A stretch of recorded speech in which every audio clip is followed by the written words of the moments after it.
High, আজ রবিবার, তাই সকাল সকাল বেরিয়ে পড়েছি রবিবারের বাজার করতে।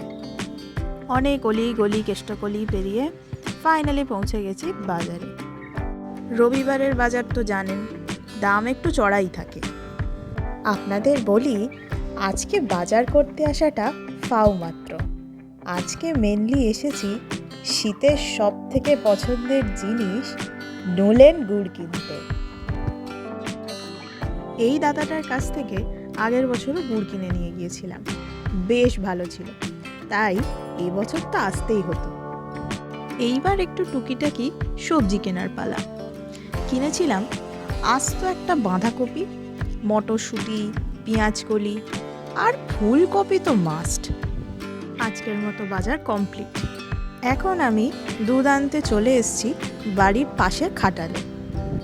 এখানে একটু বেলা করে এলে, মানে ওই ধরুন 9টা সাড়ে 9টার সময় করে এলে দেশি গরুর দুধটা পাওয়া যায়।